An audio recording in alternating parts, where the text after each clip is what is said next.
तो दोस्तों स्वागत है आप सबका हमारे YouTube चैनल कॉमिक स्टारर पर। और हम कॉमिक पढ़ रहे थे टेढ़ी पूंछ, वो मैंने ख़त्म कर ली है। और फिर हमने दूसरी कॉमिक चालू की थी बली के बकरे, और उसको मैंने आधा कवर कर लिया था। तो चलिए दोस्तों शुरू करते हैं आधी कॉमिक जो बची हुई है, दूसरा और अंतिम भाग। खली के कारगार से निकलते ही, अरे तुम कौन हो? मेरा नाम छेला है। छेला ने ऋषि मगज को स्वतंत्र कराया। मैं यहाँ इस रहस्य का पता लगाने आया था कि बलि के बकरे को खली कहाँ ले जाती है। फिर खली का पीछा करते हुए मैं यहाँ तक आ पहुँचा। ओह, ये बात तो मैं ही तुम्हें बता सकता हूँ। सुनो, देव शिल्पी देव आनंद ने अब भय से भी किसी प्राणी का निर्माण करने की सोची। भय से मैं बनाऊंगा मादा और नर भेड़िया। तब ब्रह्मा जी प्रकट हुए और उनमें प्राण फूंक दिए। आज से सभी तुम्हें भेड़ियों के नाम से जानेंगे। किंतु हे ब्रह्मा, हमारा भोजन क्या होगा? तुम्हारा भोजन होगा बकरी। तुम 100 बकरियों में से एक खाओगे।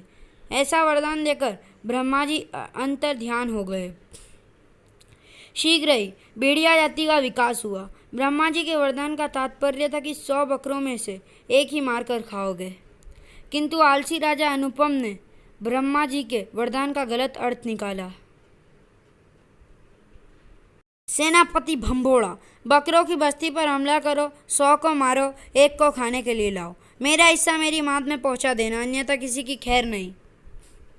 सेनापति भंबोड़ा के नेतृत्व में भेड़ियों ने बकरों पर आक्रमण करने आरंभ कर दिए। भेड़ियों 100 को मारते, एक को ले जाते। राजा को उसका हिस्सा मांद में पहुंचा दिया जाता। महाराज की जय हो, ये रहा एक बकरे में से आपके हिस्से का मांस। बकरों में त्राही त्राही मच गई। तब वे मेरी शरण में आए। घबराओ नहीं राजा बक्कड़, मैं सब ठीक कर दूंगा। मैंने आग भभूका शक्ति का प्रयोग किया। ओह, ये क्या? आग भभूका शक्ति के प्रचंड धमाके से भेड़ियों की याददाश्त चली गई। तब तुम्हारा भोजन घास है। हमारा भोजन घास है। हमारा भोजन घास है। आओ घास खाएं। गुर्र। अरे परंतु राजा अनुपम तो यहाँ है ही नहीं। तो फिर वो कहाँ है? वो महा आलसी प्राणी है। वो यहाँ से दूर लुंकदरा घाटी की मांद में रहता है, जहाँ कोई उसके विश्राम में खलल न डाले। तुम्हारा जादू उस पर नहीं चला। ये अच्छा नहीं हुई राजा बक्कड़।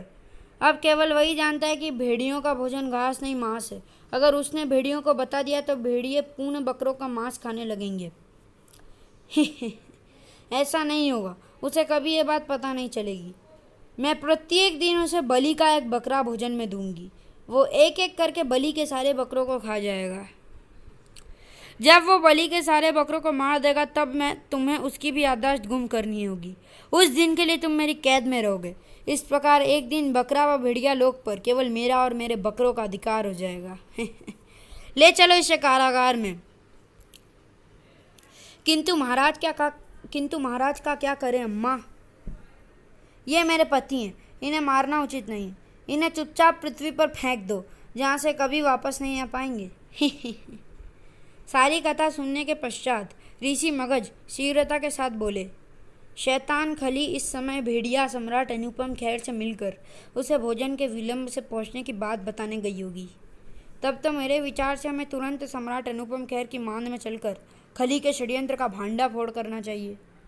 चलो, मैं तुम्हें वहाँ ले चलता हूँ। खली भेड़िया सम्राट अनुपम की मान में पहुंच चुकी थी। क्षमा करें महाराज, आज बकरा विलंब से पहुंचेगा। मुझे भूख बर्दाश्त नहीं। याद रहे, सूर्यास्त तक बलि का बकरा पहुंच जाना चाहिए। ठीक है महाराज। उधर बाकेलाल बकरों को सींग चलाना सिखा रहा था। वाह, बहुत अच्छे। बाकेलाल, अब हम अपनी सुरक्षा स्वयं कर पाने में सक्षम होंगे। अब मैं नदी किनारे जाकर थोड़ा विश्राम करूंगा और फिर स्नान के पश्चात लौट आऊंगा। खली का बकरा बड़ा प्रसन्न था। मुझे पता लग गया कि सींगों का प्रयोग शत्रुओं पर कैसे करते हैं। चलकर यह बात अम्मा खली को बताऊंगा। हे। बाकेलाल को भेड़िया अनुपम खैर की मान में फेंकने के बाद खली के बकरे वहां से भाग गए। चलो, ये खुशखबरी अम्मा खली को दे देते हैं। ये कमबख्त छेला अभी तक लौटा नहीं। तभी तड़ाक! ले चलो इसे अनुपम खेर की मांद में, आज ये अनुपम खेर का भोजन बनेगा। भूख से कुलबुलाते भेड़िया सम्राट अनुपम खेर को मिल चुकी थी बकरे बाकेलाल की गंध। आहा, भोजन का बकरा आ गया। हे अनुपम खुश हुआ। आह, तुम कौन हो? मैं हूँ भेड़ियों का राजा अनुपम खेर और तू है मेरा भोजन। अब मैं तुम्हें खाऊंगा। ही आह, बाके ने भी उसे जड़ दिए सिंह। खबरदार, मुझे अपना भोजन समझने की भूल ना करना। तूने मुझे सिंह मारा, अब तू नहीं बचेगा। तड़ाक! इससे पहले कि अनुपम खेर बाकेलाल को अपने पैने नाखूनों से चीर फाड़ डालता। ठहरो भेड़िया सम्राट अनुपम। गुर्र! तब ऋषि मगज ने भेड़िया सम्राट को पूरी कहानी कह सुनाई। अरे, एक और बकरा। मैं हूँ बकरा ऋषि मगज और मेरा नाम छेला है। बकरा ऋषि मगज, किंतु मेरा आज का भोजन तो मुझे मिल चुका है और ये छेला तो बकरा भी नहीं है। वास्तव में खली बलि के बकरों को तुम्हारे हाथों मारकर अतः तुम्हें भी समाप्त करके बकरों व भेड़ियों पर राज करने का षड्यंत्र रच रही है। उसकी ये मजाल। गुर्र! उसी समय उधर क्या कहा? ऋषि मगज कैद से भाग गए। वो भागकर जरूर अनुपम खेर की मांद में जाएंगे। ऋषि से सारी बातें पता चलते ही अनुपम सबसे पहले भेड़ियों की बस्ती में ही आ जाएगा। भेड़ियों की बस्ती पर आक्रमण कर दो। इससे पहले कि वो हम पर आक्रमण करके हमें समाप्त कर दे, अपने नुकीले सींगों से हम उन्हें खत्म कर देंगे। ऋषि की सारी बातें पता चलती ही अनुपम सबसे पहले भेड़ियों की बस्ती में ही जाएगा। भेड़ियों की बस्ती पर आक्रमण कर दो और इससे पहले कि वो हम पर आक्रमण करके हमें समाप्त कर दे, अपने नुकीले सींगों से हम उन्हें खत्म कर देंगे। सिंह चलाना आसान है, बस सिर नीचे करके शत्रु को टक्कर मारनी है। बाकेलाल ऋषि मगज व छेला के साथ भेड़िया राजा अनुपम भेड़ियों की बस्ती में पहुंचा। मेरे भेड़ियों के साथ इतना कुछ हो गया और मैं यहाँ बैठा आराम से भोजन करता रहा। मैं मांस खाता रहा और मेरे भेड़िए घास। लानत है मुझ पर। गुर्र! अरे महाराज, बकरे हमें सिंह मारने लगे और इसी बकरालाल ने बकरों के सिंह मारना सिखाया है। बहू! अभी तक तो हम इन्हें डराए हुए थे, मगर सिंहों की शक्ति जानने के पश्चात ये हमें डस रहे हैं। हाँ, उस वक्त ये आवश्यक था। जो हो गया है उसे भूल जाओ।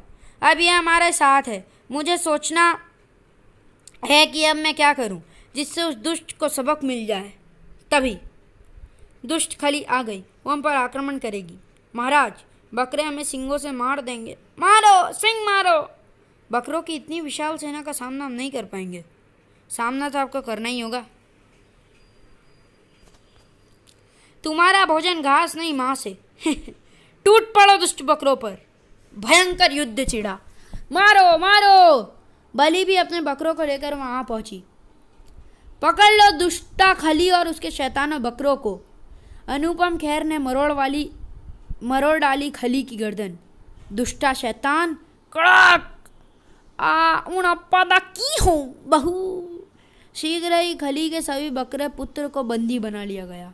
तब ये बकरों की रानी, बहारों की मल्लिका बलि, ब्रह्मा के वरदान के फल स्वरूप हमें 100 बकरे मारकर एक खाने का वरदान मिला है।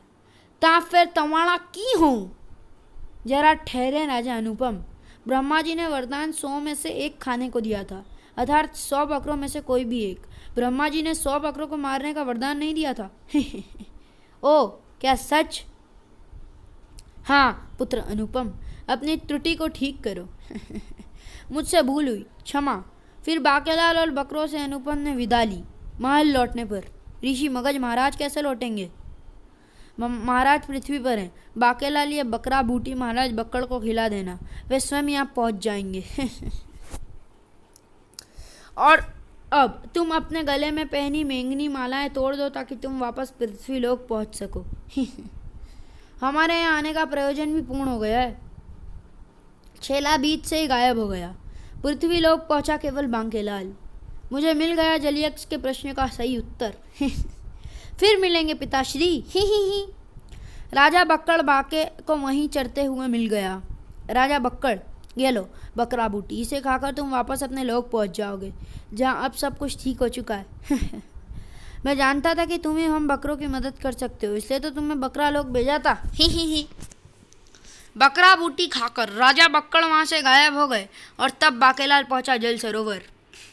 हे जलयक्ष, मुझे आपके पापड़ का झापड़ मिल गया, कृपया प्रकट हो। प्रश्न का उत्तर। जलयक्ष प्रकट हो गया तब आपके पापड़ का झापड़ है। बकरों की अम्मा तब तक खैर मनाएगी जब तक कि भेड़िया सम्राट अनुपम खैर भेड़ियों को ये ना बता दे कि उनका भोजन घास नहीं मांस है। वाह, मेरे पापड़ का एकदम सही झापड़ है। हे वो मारा। समाप्त।